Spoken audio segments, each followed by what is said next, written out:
Hello, my favorite Korean community. We're gonna be speaking today about Gen G. This is the next opponent of DRX in the upcoming week of VCT PACIFIC. And to make things even more interesting, they are also 4-0 currently in the league. That means that after this match, DRX or Gen G will be 5-0, which makes it essentially a formality to be in the playoffs, which is awesome and makes it a very exciting match. What is very important for this matchup is the pick and ban phase. What I consider right now is that DRX has an advantage in that phase because DRX wants to play multiple maps that Gen G doesn't want to.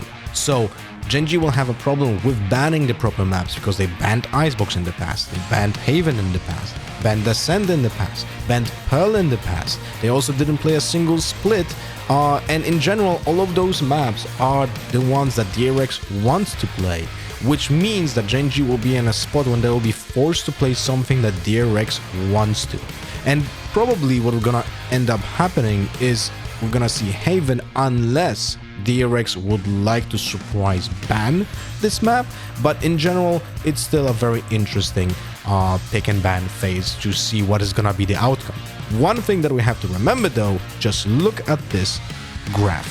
The attack speed of this team is insane.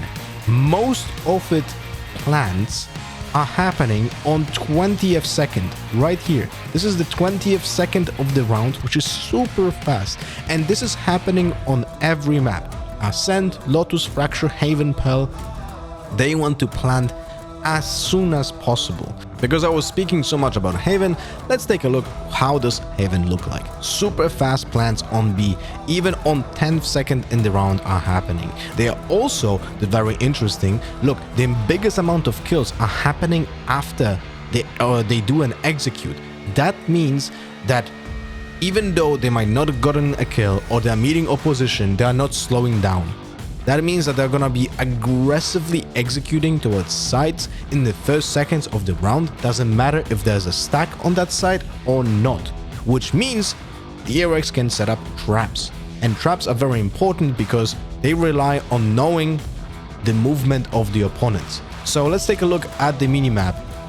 How does it look the first 20th seconds of attack on Haven? As you can see here, most of the attacks are just going straight up from C long.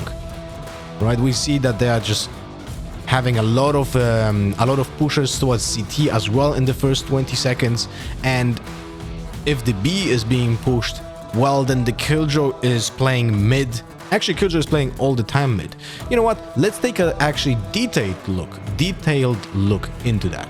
So we're gonna swap to Augment, which is another analytical tool that I use, and here we have all of the movement on Haven that Gen G so far had in this tournament, in the regular season. Now we want to isolate the Jet from this. So we're gonna turn off the Killjoy, we're gonna turn off the Omen, we're gonna turn off the Sova and Breach. This is the movement that Jet does. Now we want to learn how she is attacking sites. So we're gonna take first 10 seconds of the round and see what is happening. Okay. Now we actually kind of get a little bit of information.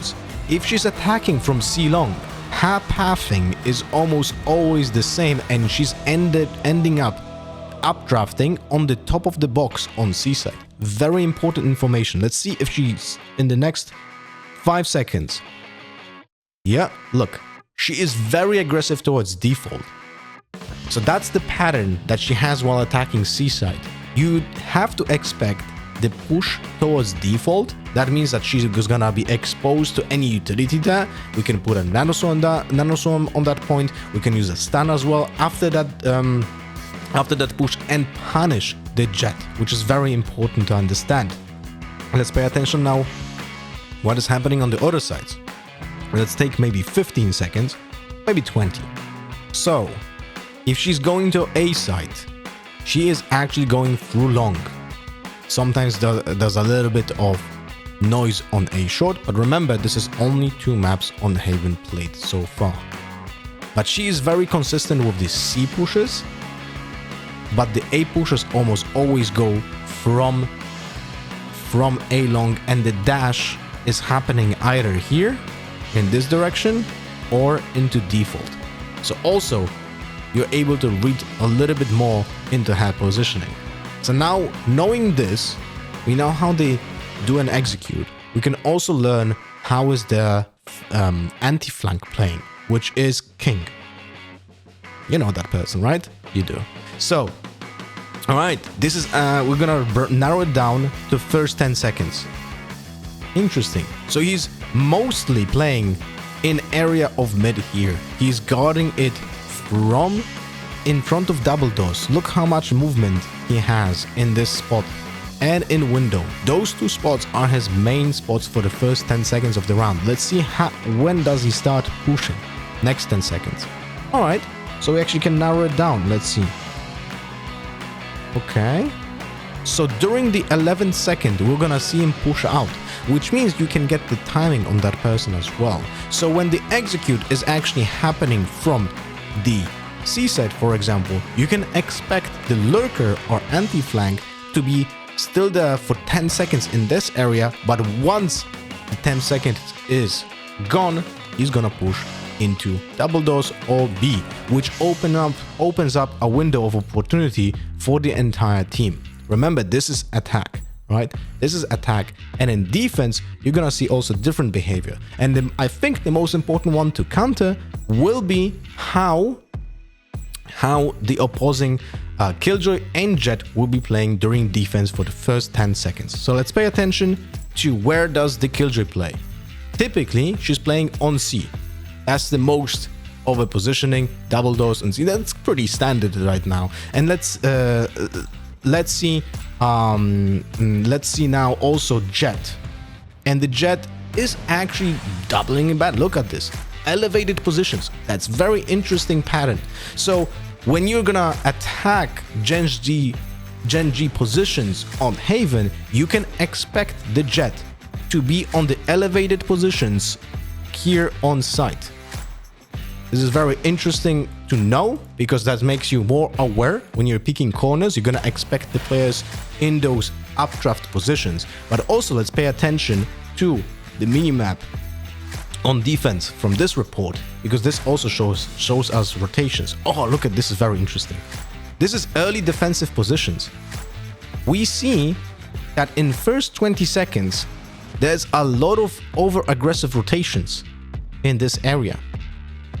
That means that when DRX is attacking, you can expect players to be pushing from this areas, depending if you go C or A, in the very early round. So potentially you can get a lot of kills, or like very impactful kills, by having one late player even in spawn, which is very important. All right, that's it for today.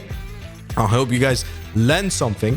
If you have any specific questions about any team that you would like to learn, or maybe something for the future videos, for the future opponents that you would like to ask me, make sure to ask the question in chat, even in Korean. I will translate it and answer later on. Thank you so much and see you around.